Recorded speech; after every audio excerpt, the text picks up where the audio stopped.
Environmental management. What is an ecosystem? An ecosystem is the abiotic and biotic components in a region and the interaction between them. So in an ecosystem there are biotic components like plants, animals and microorganisms. At the same time, there are abiotic components like water, soil, air, sunlight, etc. In an ecosystem, there are different kind of consumers.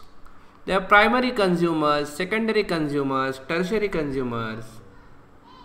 What is the criteria of their classification? The food they eat is the criteria. The relationship between the birds and a lake. It can be the birds might eat the fishes and plants in the lake. So there must be some interaction between the birds and lake. There can be some interaction between birds and lake. Food chain is linear, whereas food web is a complex intricate network. So in one food web you find many food chains mingled together, mixed together. Here one food chain is shown where first we have sun, which is the ultimate energy source. Then we have plants which are autotrophs, means which can make their own food using sunlight. Then there is a grasshopper here, which is a primary consumer. Then a frog, secondary consumer. Snake is the tertiary consumer, and eagle is the top level consumer. After the death of all these organisms, decomposition of their dead bodies is done by these fungi and microorganisms. Ecosystem is formed by the biotic and abiotic factors and their interactions with each other. Each factor plays a very important role in an ecosystem. The producers like plants are important. Then herbivores, which are the primary consumers like deer, goat, sheep, cattle, horses, camel, elephants, etc. They feed upon producers, they are also important. Then predators like lion and tiger, which control the number of herbivores, means without the existence of lions and tigers and other carnivores, number of herbivores may increase beyond control.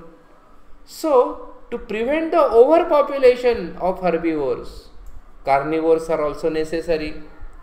A question may arise in our mind that whether caterpillar found in nature, organism in filthy places, termites, insects in the dung, they are also useful. Actually, they are useful because they keep the environment clean. They are the decomposers which decompose the dead bodies of plants and animals. Without the decomposers, the earth will become heaps of dead bodies, and elements like carbon, oxygen, hydrogen, nitrogen will be trapped in these dead bodies. And after some time, there will not be any material available for sustenance of living things. So without decomposers, we cannot imagine the life on earth. The fallen foliage in forests, dead trees and carcasses in and around villages had not been decomposed for years if microorganisms were not there. So they are also very important in an ecosystem. It means that our existence is due to the factors around us, and that's why we should care about these factors. A bird building a nest on tree may feed upon the fishes in the nearby pond. So bird can be considered as a part of the tree ecosystem. At the same time, it is also a part of the pond ecosystem. So in ecosystem, we have biotic and abiotic component. So one is abiotic and other is biotic components. In the abiotic component, we have physical factors, similarly we have chemical factors. These chemical factors are various compounds, mixtures and elements.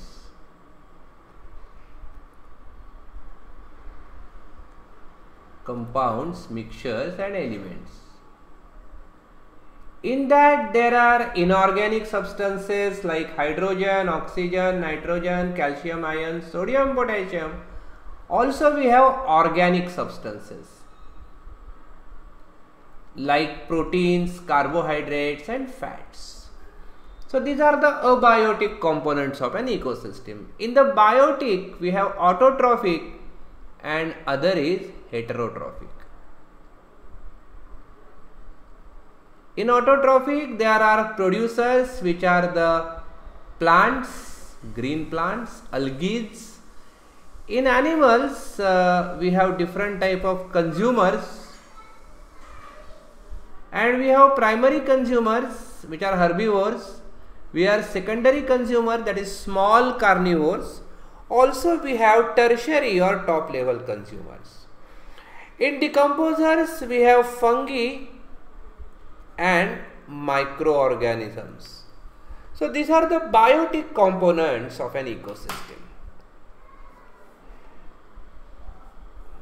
Paddy is cultivated on large scale in various states of South India.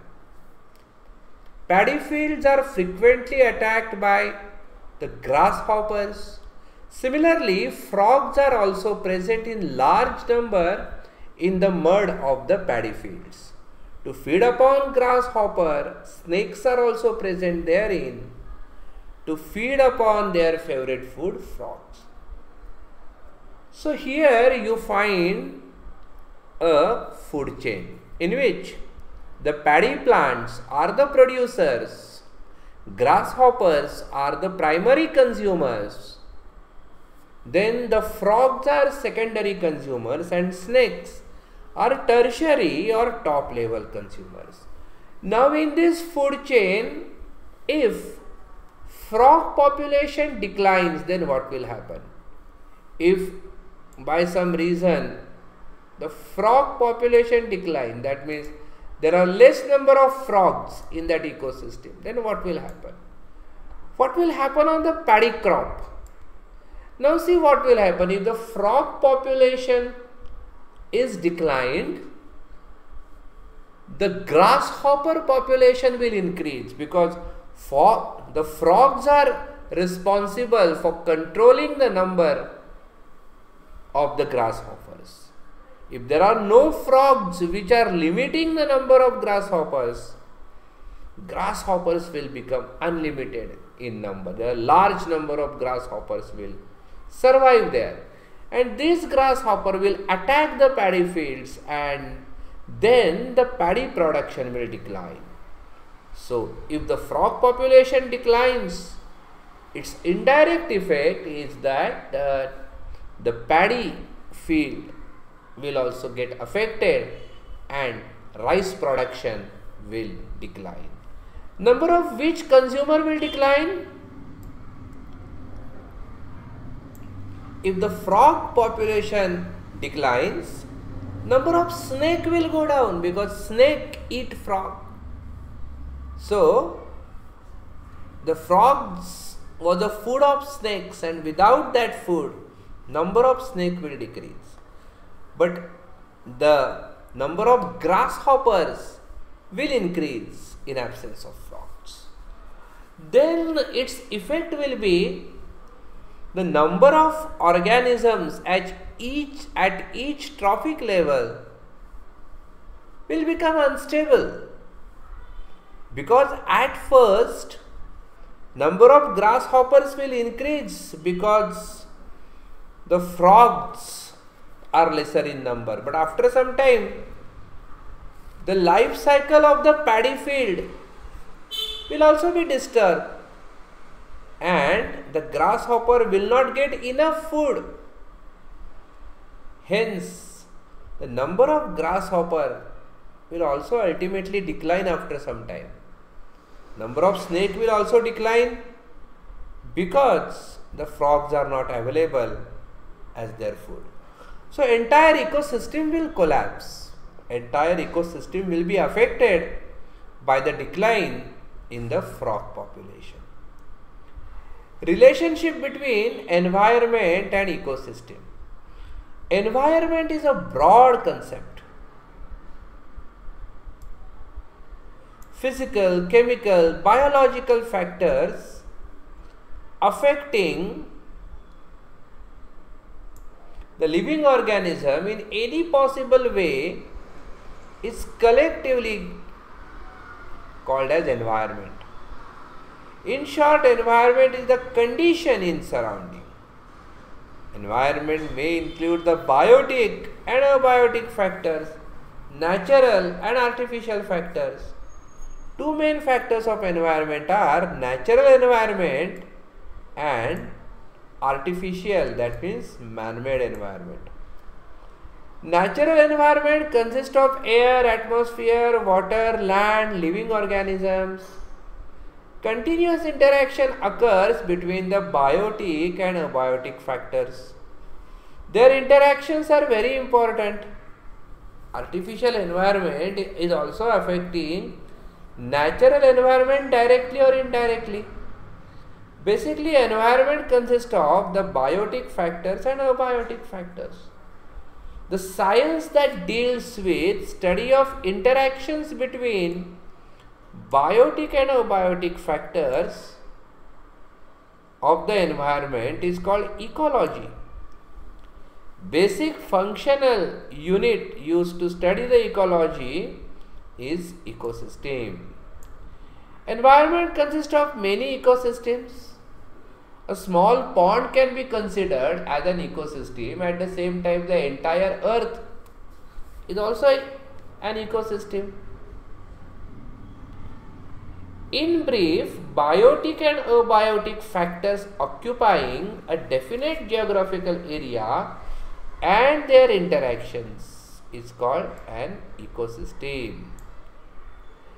Environmental balance is maintained through the continuous operation of various natural cycles, and we have studied last year the carbon cycle, nitrogen cycle, oxygen cycle, etc.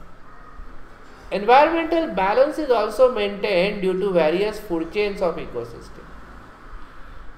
Human existence is totally impossible without existence of the nature. Here it is basic responsibility of the human to preserve the nature without disturbing its balance. It is said that we have got this earth on lease from our future generations and not as an ancestral property from our ancestor. So this statement means that the earth is not available for our unlimited usage. The resources are there, but these resources we have got on lease from our future generation. So we should not finish all the fuel sources, all the coal, all the petrol, all the diesel, natural gas. We should not use it uncontrollably. We should always think that the coming generation should also have access to all these energy sources as we have. So we should not forget to conserve the environment for the future generation. So what is environmental conservation? When some natural factors of environment and some artificial factors cause pollution and harm to environment, it creates imbalance between various factors of environment and ultimately affects existence of the biotic factor. The factor affecting environment, there are natural factors. One is given, that is earthquake. The other factors can be volcanic eruption, flood, tsunami, forest fires, etc. At the same time, there are man-made factors like deforestation, urbanization, industrialization, uncontrolled usage of the fossil fuel, etc. The earth is sufficient to satisfy everyone's need, but not the greed. This is a very important statement about environment. At present, many environmental problems have been arisen due to the effect of various natural and artificial factors on earth. Environmental pollution is one of these main factors. Generally, contamination of any material is called pollution. Unnecessary and unexpected changes in the surrounding environment is due to natural events or human activities, and that is called environmental pollution.